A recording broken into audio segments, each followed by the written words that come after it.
Link's Awakening was a 1993 black and white Game Boy game re-released 5 years later in color for the Game Boy Color. It's hard not to think of that conversion as a linear improvement. The original version necessitated a lot of white space and lighter grays for the sake of readability, and didn't really communicate the idea that were this world seen in color, it would have been vibrant and varied. The DX version is vastly more colorful and lively, even with the very limited number of colors which the Game Boy Color could actually display at once. The animations were very simplistic, and the player traversed the world screen by screen between perfectly square areas, but probably the most damaging aesthetic aspect of the game is how the tiles which comprise the world's floor are also perfect squares with no ability to smoothly transition into one another, in the way that tiles could do in the previous game, A Link to the Past for the Super Nintendo. All of this and the very low resolution, meaning a lack of detail in the character sprites especially, are reasons that another visual update to Koholint Island is justifiable, as are gameplay updates such as allowing you to equip more than 2 items at once so you don't have to open the menu constantly. Wait, hold on, they didn't change that?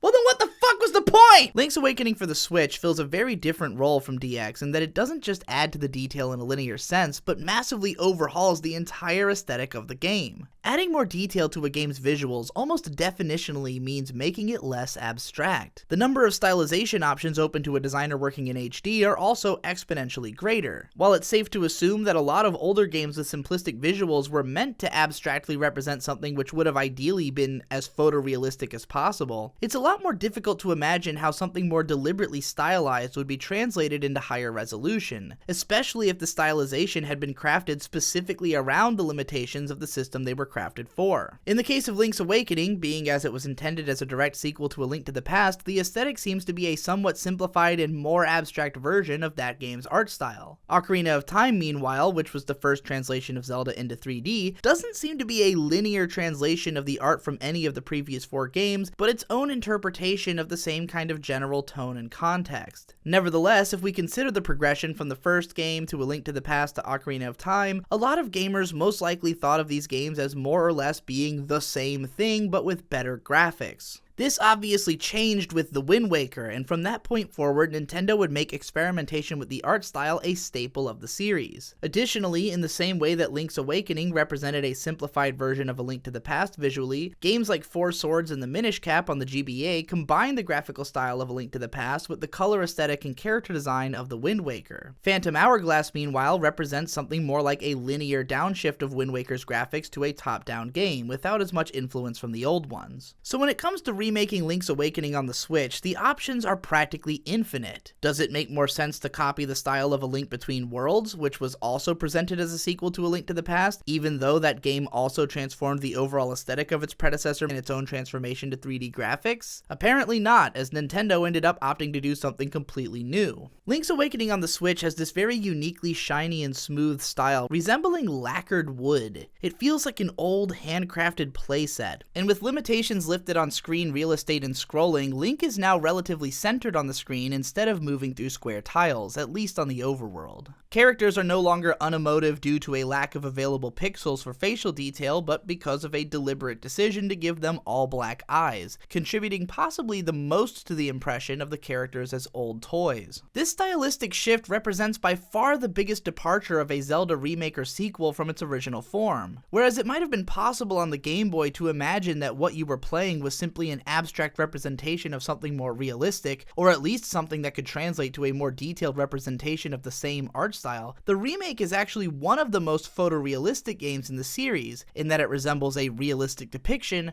of a playset. This art style leaves little to the imagination. We are not tricked into thinking that this world is an abstract representation of something more realistic, but instead convinced that this is the natural look of the setting. In light of this, certain design elements carried over from DX take on a very different feeling. For instance, in DX, each screen in the town contains just a single building, and the little bit of time that it takes to transition between them, as well as the fact that you'll never see more than the elements of 2 squares on screen at the same time, makes the village feel much larger than it does does in the remake. Looking at so much of the village at once and moving freely around it draws attention to the awkwardness of its layout. If you've played the original game, you'll find yourself unavoidably drawing mental squares around each part of the town just because of how obviously they were originally laid out that way. Similarly, whereas it was always apparent that the edge of the world map was just a sheer cliff at the edge of the island, seeing so much more of that cliffside and just how straight it is adds to the feeling of this world having been contrived by human ingenuity. Nintendo seems to have gone out of their way to preserve the layout, mechanics, movement speed, quest pacing, enemy placement, and everything else about the original. In fact, in certain places they even preserved the lack of overlap between water and land tiles, which I personally consider to be a huge mistake because it still looks awkward in this style. Supposing that they had started development with the intention to keep as much of the design exactly true to the original as possible while updating the graphics to look good on a modern console, I have to imagine that the main aesthetic consideration was to craft something which made some kind of realistic sense with a world that happened to be laid out in this manner. Presenting it as a playset was a creative solution, and one which I ultimately think looks great and really unique, but it also fundamentally changes the entire feel of the adventure in a way that could honestly be considered much more drastic than just shifting elements of the game world might have been. It's actually shocking just how much the remake feels like a different adventure when so little of it was really changed. Personally, having only spent enough time with the new game to get a sense of its visual alterations, I'm undecided on how I feel about the changes. I'm okay with the aesthetic being different enough to fundamentally change the feel of the game, as any new and disambiguated look was going to make it feel at least somewhat different. But if they were going to change the feel so much, then I have to wonder how necessary it was to preserve everything else about the game so stridently. The fact that item switching was preserved is particularly baffling, since the thought that they might change this is the only reason I was even looking forward to this remake. Otherwise, paying $60 just for a visual overhaul that I can't even necessarily consider a linear upgrade just seems ludicrous, and I definitely won't be doing it. Let me know if these changes felt as dramatic to you as they did to me, or if you would have preferred anything else to be changed about the game. Also, make sure to subscribe for constant videos and support me on Patreon to fund them. Thanks again for watching, and I'll see you in the next one.